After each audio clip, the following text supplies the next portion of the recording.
obrigada por la invitación, porque es la primera vez que estoy en México. Estoy muy encantada de estar acá, muy contenta.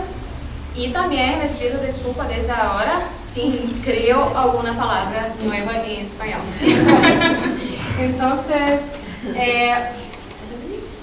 sí, yo voy a hablar un poco de mi experiencia en la historia ambiental, pero más que eso, yo soy bióloga, entonces tengo un camino de estudio interdisciplinario, pero mi historia personal empieza en la biología y después que yo encuentro la historia ambiental, entonces en esta presentación voy a hablar un poco de esa experiencia de encuentro a partir de las áreas protegidas fronterizas. Entonces, ese también es muy interesante que tenga hablado sobre eso, que tem umas palavras que são muito interessantes para essa apresentação.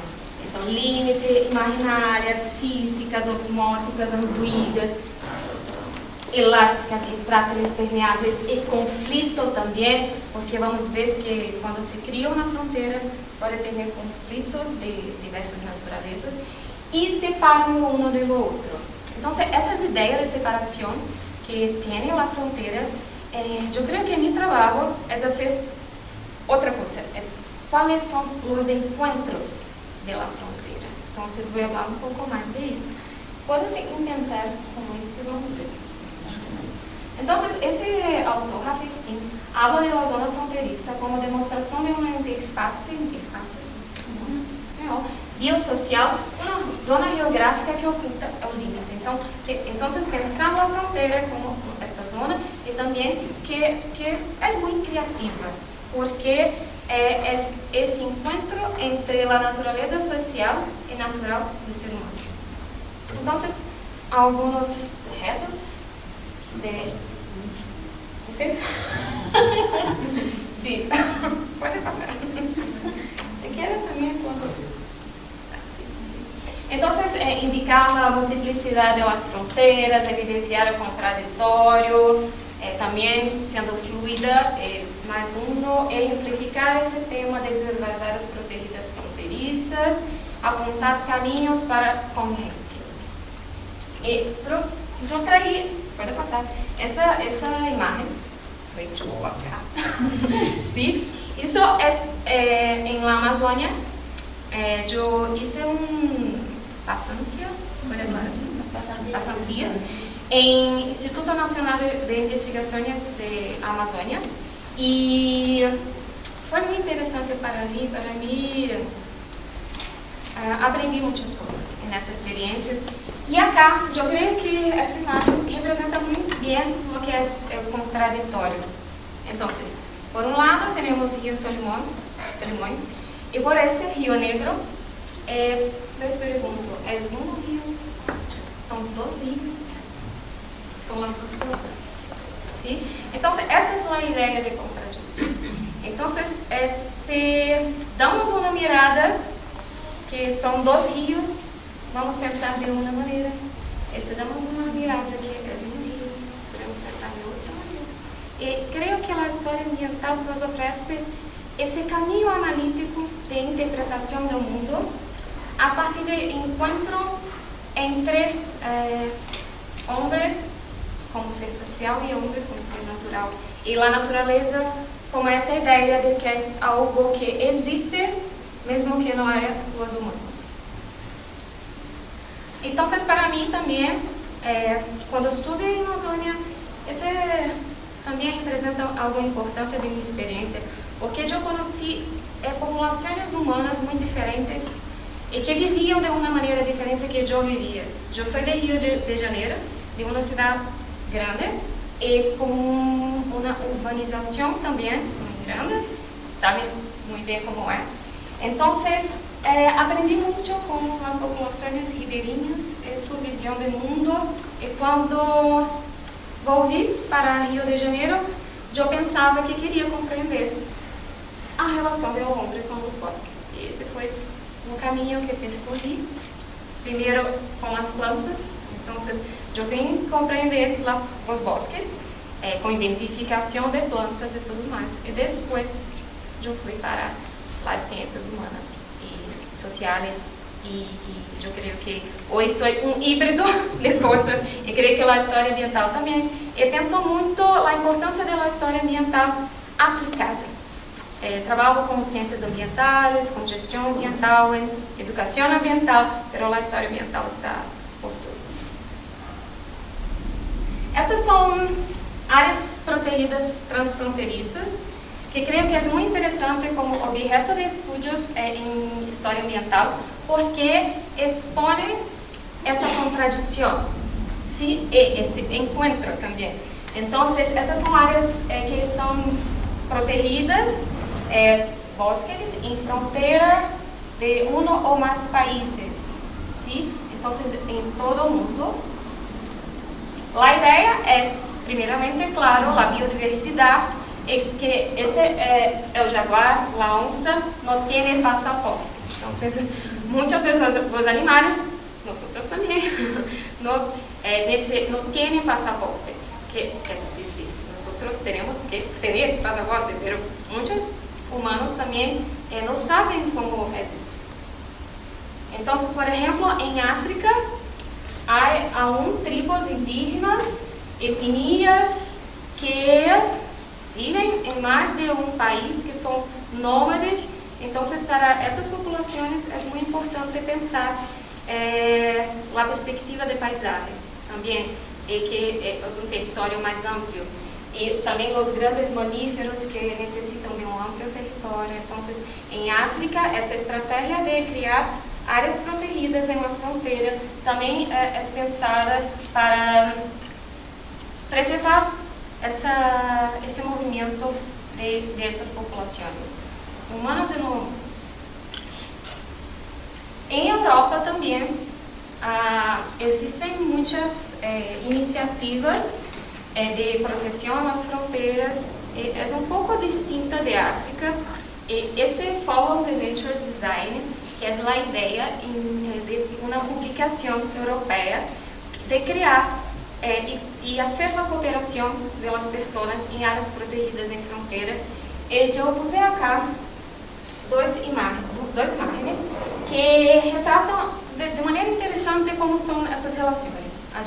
Então, acá é um traçado de cortina de hierro e allá é de uma iniciativa chamada Cinturão Verde de integração de áreas naturais verdes. E porque podem ver que tem trajeto similar.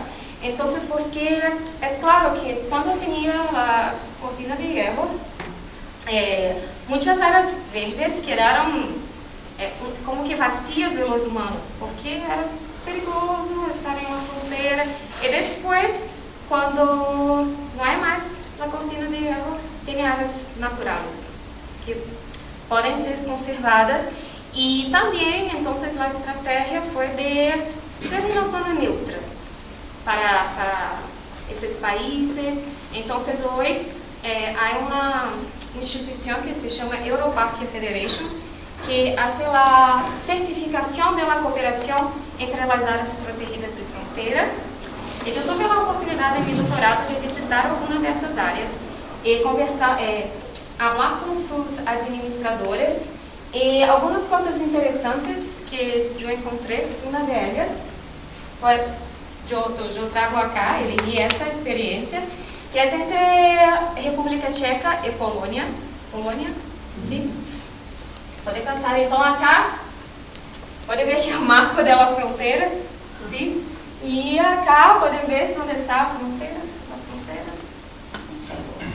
em o meio. Sim?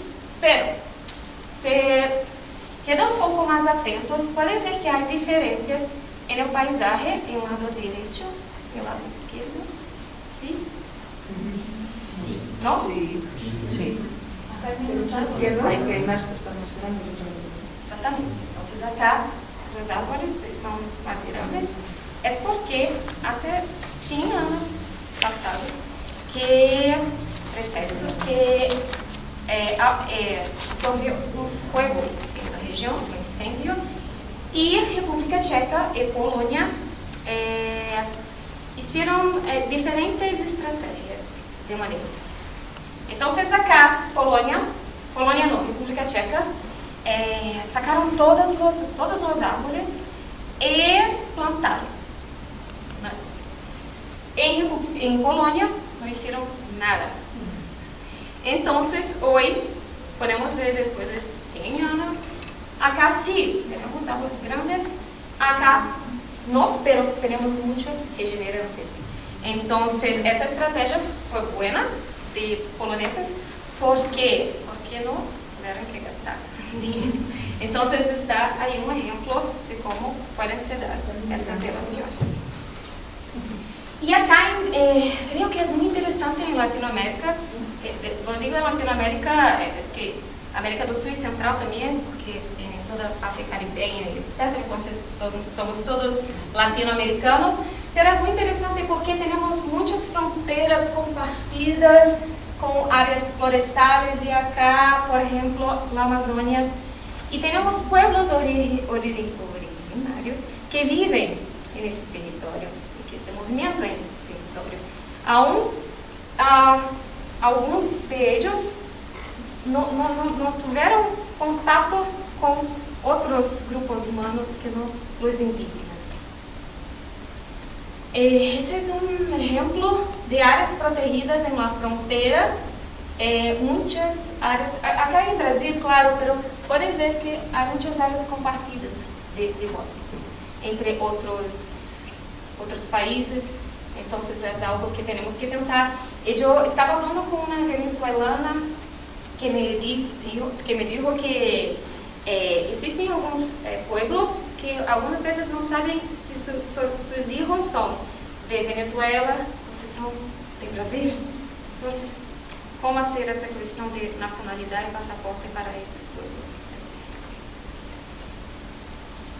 Y ahora vamos para Foz do Iguaçu, la triple frontera, que es donde hoy vivo, que es la triple frontera porque es una frontera compartida entre Brasil, Paraguay y Argentina. Está en el sur de Brasil, abajo. ¿Sí?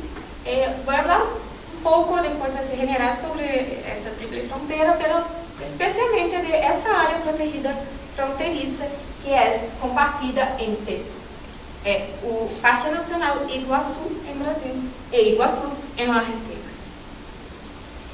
Sí, eso también es muy interesante. Mira acá, primero, Paraguay, Argentina y Brasil. ¿Sí? Mira en Paraguay la cantidad de bosques que tenía en 1978. Y después, entonces es reciente. Es interesante. Y acá, en 2012, Paraguay, Argentina y Brasil. Mira que en Brasil, después, ponemos un. Sí, acá. En Brasil, después, algunas áreas que estaban degradadas acá recuperaron también. Y otra cosa que es interesante de esa modificación es esto aquí, que no tenía anterior. Mira, ahí, en azul. Entonces, eso es la barrera hidroeléctrica de Itaipu, que es una de las más grandes del mundo y que fue creada en 1981, yo creo que sí. Entonces, eso modifica mucho el territorio y también las relaciones entre los países geopolíticas por causa de la navegación. El río Paraná también, que para Argentina fue modificada, más modificada do que para Brasil y Paraguay, y también todo ese entorno alrededor de las ciudades, ¿sí? Entonces están ahí. Bueno, existen algunos autores de historia ambiental que estudiaron un poco más esa región. Ese es Jacob Bloch, sobre toda la transformación por la Itaipu, y también Frederico Freitas sobre la creación de los dos parques. Entonces, creo que son autores que necesitan ser visitados cuando quieran aprender un poco más sobre esta región, por favor, que es muy diversa. Entonces, acá puse algunas fotos para que puedan pensar sobre la región.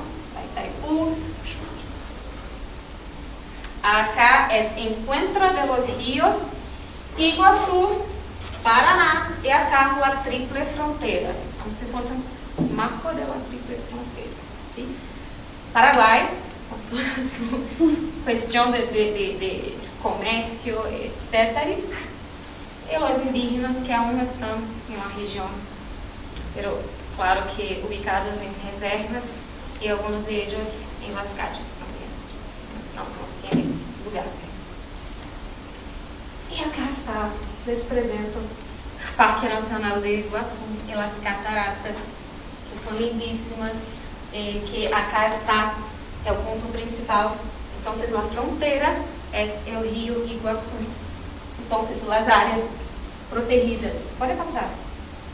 La Argentina, Brasil, Brasil, Iguaçu, Iguaçu. Então, é um ecossistema compartido e podemos também compreender esse ecossistema como um paisagem, porque é essa manifestação da cultura e da natureza integradas. E como eu vou falar com o Rogério, pelos paleoterritórios, que sem dúvida está representando em todo nessa extensão. E por causa dessa história comum, eles também têm conflitos socioambientales comunes.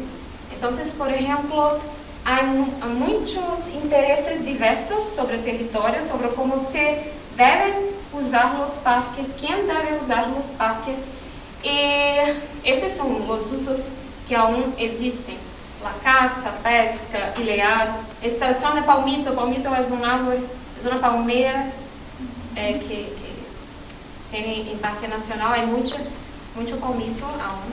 As terracerias, que o Parque Argentino tem uma carroceria aberta, em Parque Nacional do Iguaçu no passado sim, e agora há movimento para reabrir essa terraceria em Parque Nacional do Iguaçu, Brasil, e as pessoas que querem a abertura falam, pero em Parque Argentino tem, há uma carroceria, então por que não em Parque Iguaçu? Então, a todo tempo remetem, falam um de outro. Sim? Os atropelamentos, isso é muito grave, e também o que eu ia falar sobre o jaguar que não tem passaporte, a onça que não tem passaporte, é que existem grupos de investigadores em os dois lados que trabalham juntos para a conservação de onça, e uma vez falaram que havia uma onça argentina lá do brasileiro que estavam namorando e depois encontraram essa onça brasileira lá da Argentina. Eu falava, pero sim, não respeitavam nada e falavam, as brasileiras preferem os argentinos, e toda uma broma por causa disso. É muito interessante para a divulgação científica também. E invasões, porque há essa tribo indígena Guarani que está em uma reserva cerca do Parque Nacional do Iguaçu, e uma vez eles não estavam contentos com sua reserva e falaram, não, o parque é nosso e vamos viver ali. E foram, pero agora é parque, não é área indígena, e os órgãos ambientais tiveram que sacar essas pessoas de aí. E todo um entorno, pode falar um entorno?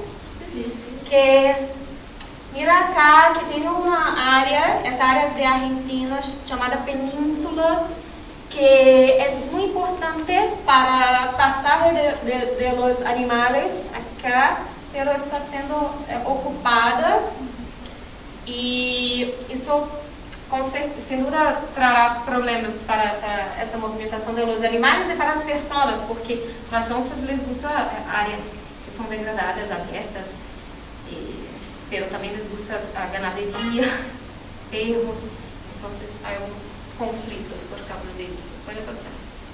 E os pájaros de los hombres, isso é interessante, para pensar sobre essas relações entre os dois parques também, porque isso é um helicóptero brasileiro que faz passeios em parque brasileiro, pero de quem é o céu, de brasileiros ou de argentinos, e para os argentinos isso não les gusta.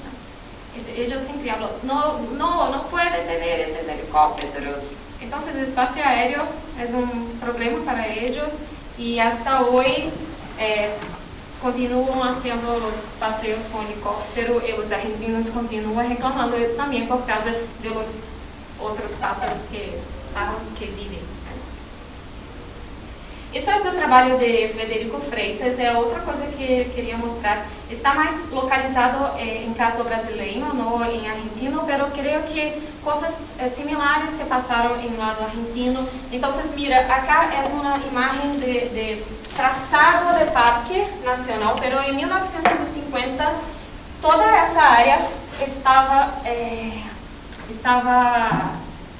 tinha populações vivendo aí. Muito também por causa da Marcha do Oeste, que falava Sandro. E depois, para mostrar a força do Estado em Brasil, sacaram as pessoas de dentro do parque, porque já estava criado. E é depois de Marcha para o Oeste, mas tem pouco a ver. E acá é a forma atual do parque brasileiro. Outra coisa que Frederico Freitas pode representar bem em seu trabalho é que os parques foram criados não somente para a conservação, mas principalmente para garantizar a soberania dos estados nacionais de Argentina e Brasil. E nessa área de fronteira viviam mais argentinos e paraguaios em lado brasileiro do que brasileiro, se falava mais espanhol. Então, também a criação de uma vila militar em 1930 também para impor a força, e depois, em 1934, se cria o Parque Argentino na fronteira, e depois, em 1939, o Parque Brasileiro.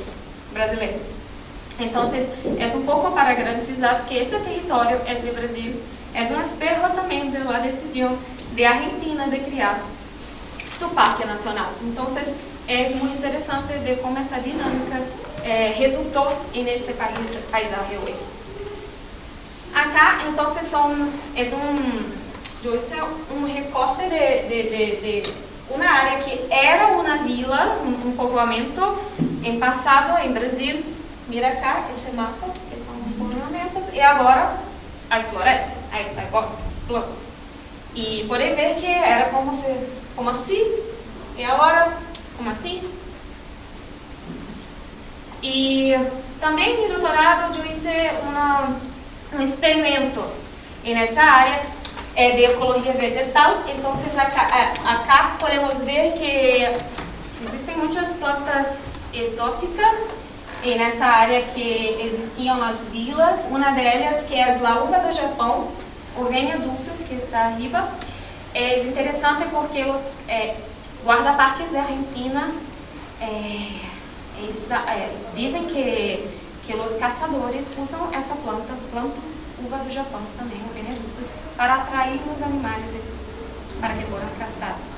Então, é interessante porque é uma ave, é um árvore que passa a adentrar todas as cadeias ecológicas desse espaço. E a uva do Japão, Urvenia dulcis, há tanto em lado brasileiro como argentino. E foi traída também pelas populações que viviam lá. Então, aqui eu queria que um tema que me gusta muito, a questão dos valores, e creio que transpassar as fronteiras também é necessário que nós hagamos esse movimento. Então, acá sou eu do lado argentino mirando para o lado brasileiro, e creio que essa foi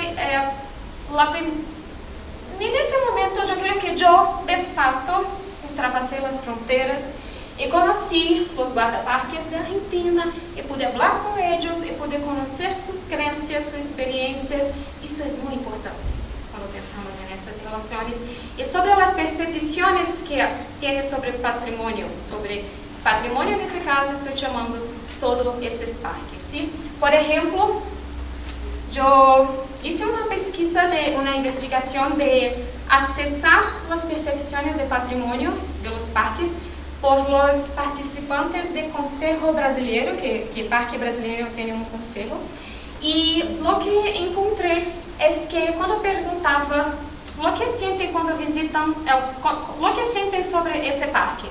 Ah, eu me sinto bem, eu me sinto feliz. O que sentem quando visitam esse parque?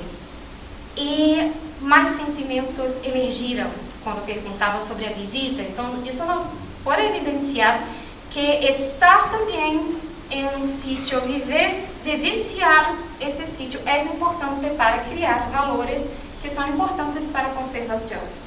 E também eu encontrei que as pessoas, os representantes da sociedade civil e também os gestores têm uma visão muito restrita sobre a cultura em os dois parques. Então, quando pensam sobre os parques, pensam numa natureza aislada de componente humano. Mas, por outro lado, quando se reconhecem elementos humanos históricos em paisagem, também outro trabalho que eu fiz, as pessoas conseguem como que se reconhecer em território e passam a ter outros sentimentos e valores de conservação que são importantes, que trazem responsabilidade sobre a conservação. Esse nome também, que creio que em geografia é interessante, para mim foi interessante, que é a topofilia, que é a afinidade, os sentimentos positivos e a afinidade que se tem com... Quanto? 3. A afinidade com a paisagem. Então, esses elementos históricos podem criar topofilia. E acá eu trago algumas experiências de encontros entre os dois parques, que era o que estava falando, que há a ver com essa história comum. Então, os equipos de proteção dos dois parques estão acá sendo recorridos por a área para verificar como está, evaluar como está a sua proteção. Investigação e manejo, então, acá são os dois equipos de investigação que trabalham com o tema da onça e que estão, como podem ver, muito contentes. E isso também é interessante, porque há um problema muito grave com os, como se chama? Guadi. Sim, claro. Então, se comem todos, e estão, pero não estão sadios, estão com doenças, então isso é um problema muito grave também. Diabetes, pressão. Sim, e parasitos, tem perros também que vivem nos dois parques e que têm parasitos e que estão intercambiando com a fauna silvestre, pero são possibilidades de encontros de problemas comuns e também pode passar turismo, a questão do turismo, que é muito interessante. E a ideia, então, é que o rio une, não divide. ¿Sí? Então, vamos começar a pensar dessa maneira de união também, de como encontrar esses indícios. E aí, sim, para o tema final, com 1 minuto, para saber que esse é um tema muito atual. Por isso que eu penso que a história ambiental é muito importante para entender os problemas de hoje. E também há um mexicano, que sem dúvida conhecem, que é Henrique Leff, me gusta muito, e que habla da importância da história ambiental para a ecologia política, e sobretudo em América Latina e Latinoamérica, que necessita fazer processos de decolonização. Em UNILA trabalhamos muito com essa ideia de decolonialidade. Então, a história ambiental pode trazer essas referências de pueblos originários, de uma história comum, de uma identidade que é importante para que podemos sair de todo esse processo, que foi um processo de invisibilidade dessas histórias e que temos que trazer à tona. Temos que trazer e exponer para reencontrar esse caminho que é desde essas referências de latino-americanas. E esse problema dos refugiados climáticos e que cresce a cada dia, e com os câmbios climáticos vamos ter que repensar as fronteiras nacionais e também em todas essas necessidades dos pueblos. Então, creio que vamos passar por um caminho de muitas, como se diz, de novidades. Todo esse tema da história ambiental e fronteiras é muito importante para enfrentarmos agora e no futuro esses cambios. Então, muitas graças Obrigada.